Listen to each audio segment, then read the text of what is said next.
సర్వేపల్లి నియోజకవర్గం జనసేన పార్టీ సమన్వయకర్త బొబ్బేపల్లి సురేష్ నాయుడు సర్వేపల్లి నియోజకవర్గం ముత్తుకూరు మండలంలోని కృష్ణపట్నం గ్రామనందు గిరిజన కాలనీలో పర్యటించారు. అట్టడుగున ఉన్న పేద గిరిజనులు ఇప్పటికీ కనీస వస్తువులు లేక ఎన్నో ఇబ్బందులు పడుతున్నటువంటి పరిస్థితులు మనం ఎన్నో చూశామని, గత 5 ఏళ్ల వైసీపీ పాలనలో 50 కుటుంబాలకు ఒక వాలంటీర్ని పెట్టారు, కానీ ఎక్కడా కూడా గిరిజనులకు న్యాయం జరిగినటువంటి పరిస్థితి లేదన్నారు. కృష్ణపట్నం పెద్ద సంఘం నందు పర్యటించి వాళ్ల కనీస వస్తువులు కూడా ఏర్పాటు చేసేదానికి కూటమి తరపున అడుగులు ముందుకు వేస్తామని చెప్పి మనస్ఫూర్తిగా తెలియజేస్తున్నట్లు తెలిపారు. ఈ కార్యక్రమంలో ముత్తుకూరు మండల సీనియర్ నాయకులు రహీం, సందూరి శ్రీహరి, చిన్న, గిరీష్ తదితరులు పాల్గొన్నారు. అందరికీ నమస్కారం. నా పేరు బొబ్బేపల్లి సురేష్ నాయుడు, సర్వేపల్లి నియోజకవర్గ జనసేన పార్టీ సమన్వయకర్త.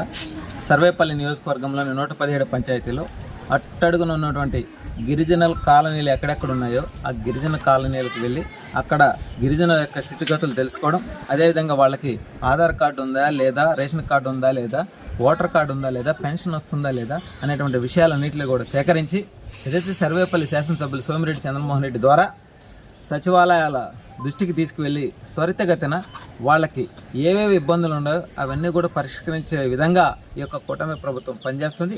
అదేవిధంగా ఈరోజు సర్వేపల్లి నియోజకవర్గంలోని ముత్తుకూరు మండలం కృష్ణపట్నం పెద్ద సంఘంకి రావడం జరిగింది.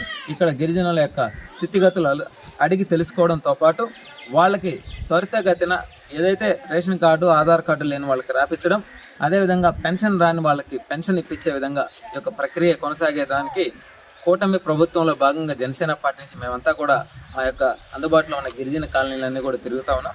అదేవిధంగా గతంలో చూస్తే 5 ఏళ్ల పాటు ఎక్కడా కూడా గిరిజనులకి కనీసం ఆధార్ కార్డు కానీ, రేషన్ కార్డు కానీ రాయించినటువంటి స్థితిగతులు లేవు, పెన్షన్ కూడా ఇచ్చినటువంటి పరిస్థితులు లేవు. రాష్ట్రంలోనే అట్టడుగున ఉన్నటువంటి పేద గిరిజనులు వాళ్ళు ఏదైనా పెడతామంటేనే చేజాపుతారు తప్ప ఏ రోజు కూడా ముందుకొచ్చి మాకు ఇది చేయండి అనేటువంటి అడిగే పరిస్థితులు లేవు.